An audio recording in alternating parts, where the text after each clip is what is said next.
Hi guys!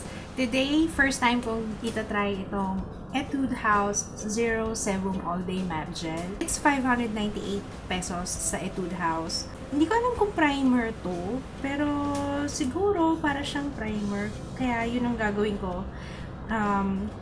Ilalagay ko muna siya sa face and then saka ko ilalagay yung foundation. Tingnan natin kung makakatulong siya.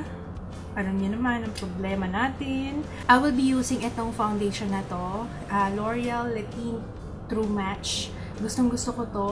The only thing is, after 3 hours, ang oily na ng face ko. Pero maganda yan. Maganda yung L'Oreal True Match Letint. Removes sebum oil for all-day matte skin.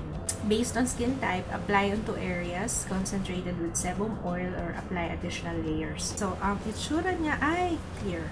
It's a clear gel.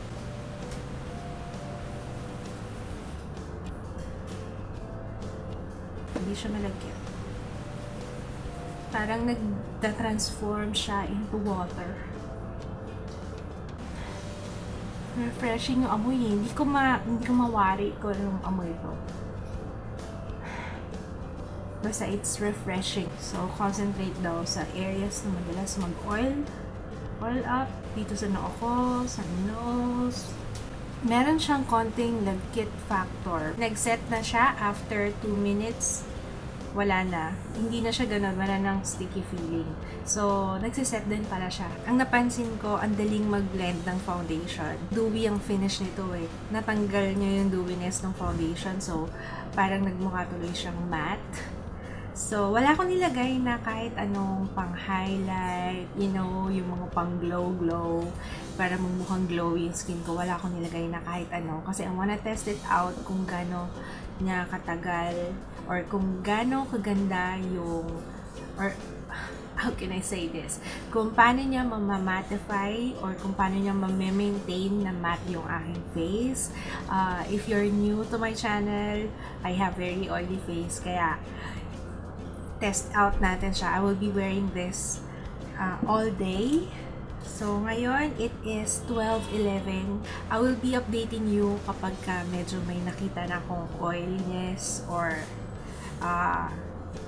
shine sa aking face. Pero right now, tingnan niyo yung face ko matte na matte. Wala akong nakikitang bahid or any shine or kahit anong sign ng oiliness. Wala pa. So, yeah, mabalik ako later. 3:09 and super matte pa rin yung aking face. Merong konting shine, pero konting-konti lang. Para lang ako nag-highlight or nag-spray ng, you know, yung para magkaroon ng glowy finish. It's looking good. It's still matte. Okay pa rin yung foundation. Kasi normally, yung ginamit kong foundation, 3 oras lang, nagsashine na yung face ko, oily. Kaya, gusto ko yung foundation na yun, kaso yun ang problema ko eh. Mabilis mag-oil up yung face ko doon. Try natin mag-blot kung mayroong makukuha oil sa aking face.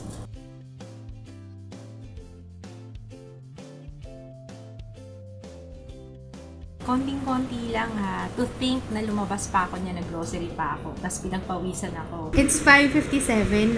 6 na oras na mula nung in-apply ko tong aking makeup.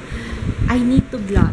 Although hindi ko na-feel na malagkit, na shiny, na oily na ako nung hinawakan ko. Medyo yan. Ayun na. Nagka-transfer na yung oil sa daliri ko. So, kailangan ko na mag-blot. Uy, marami-rami na rin yung oil na nakuha. So, hanggang 6 na oras lang siya sa akin. Pero, okay pa rin yung face ko after mag-blot. Ayun, hanggang 6 na oras lang siya using that foundation ha. For now, nag-blot na ako kasi nga, kung hinawakan ko, nagta-transfer na yung oil sa daliri ko. Kaya, yun. 6 na oras pa lang. Tingnan natin later, mamaya sa final update.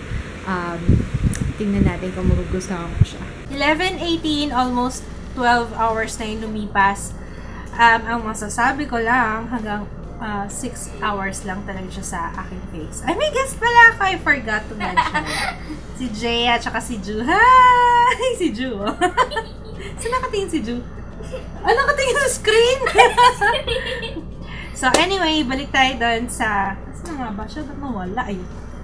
Balik tayo dito sa Zero Sebum. 6 na oras, tuloy-tuloy, mattified yung aking face. Pero, lagpas, beyond 6 hours, talagang magsa-start ng mag-oil up, mag-shine yung face. Kailangan blot na. Yung 6 na oras na yun, big deal na yun para sa akin considering how oily and how sweaty I am. Kanina, very active ako. At saka yung ginamit kong foundation is talagang mabilis mag-oil up sa akin. Kaya, considering yung mga factors na yon, okay na okay siya. A little goes a long way. Kaya yung 598 pesos na yon, matipid pa rin. 598 or 589? Anyway, lalagay ko na lang sa description box yung price. Yung 589, it's still sulit kasi a little goes a long way. Hindi siya mabigat. Yun din ang isa sa mga nagustuhan ko. Hindi sticky siya on application, pero once na nag-set siya, okay na siya, parang wala lang. Parang kumapit talaga yung foundation sa face ko, tsaka mas maganda siya. Mas maganda yung finish niya compared sa wala. Para sa akin, it's a must try. Subukan nyo to, lalo na sa mga very oily skin, baka sakaling makatulong sa inyo. Kasi, so far, sa lahat ng nasubukan kong primer, ito yung pinaka kumbaga 6 na oras, tuloy-tuloy, mattified yung face ko. Tapos yung ginamit ko pa na foundation, talagang yun yung foundation na talagang mabilis mag-oil up sa akin. Pero, okay na okay sa akin yung foundation na yun. Yun lang ang problema kung mabilis mag-shine yung aking face. Okay, magkaano lang muna ako. Tatanggal lang ako ng... Ay, actually, wala masyado. Kanina, pawis pa ako. Dami-dami ko pang ginawa. Nagsampay, naglaba, nag-alaga ng baby. Tingnan nyo, ito lang nga, oh. Ito lang yung oil na nakuha ko. O, diba? Sa buong almost 12 hours na yon, yun lang yung nakuha kong oil. Ito lang, tsaka yung kanina. So, it's a good product for me. It's a good product. Mukhang magiging holy grail ko na to. Maganda siya. I highly recommended. Available to, of course, sa lahat ng Etude House branches.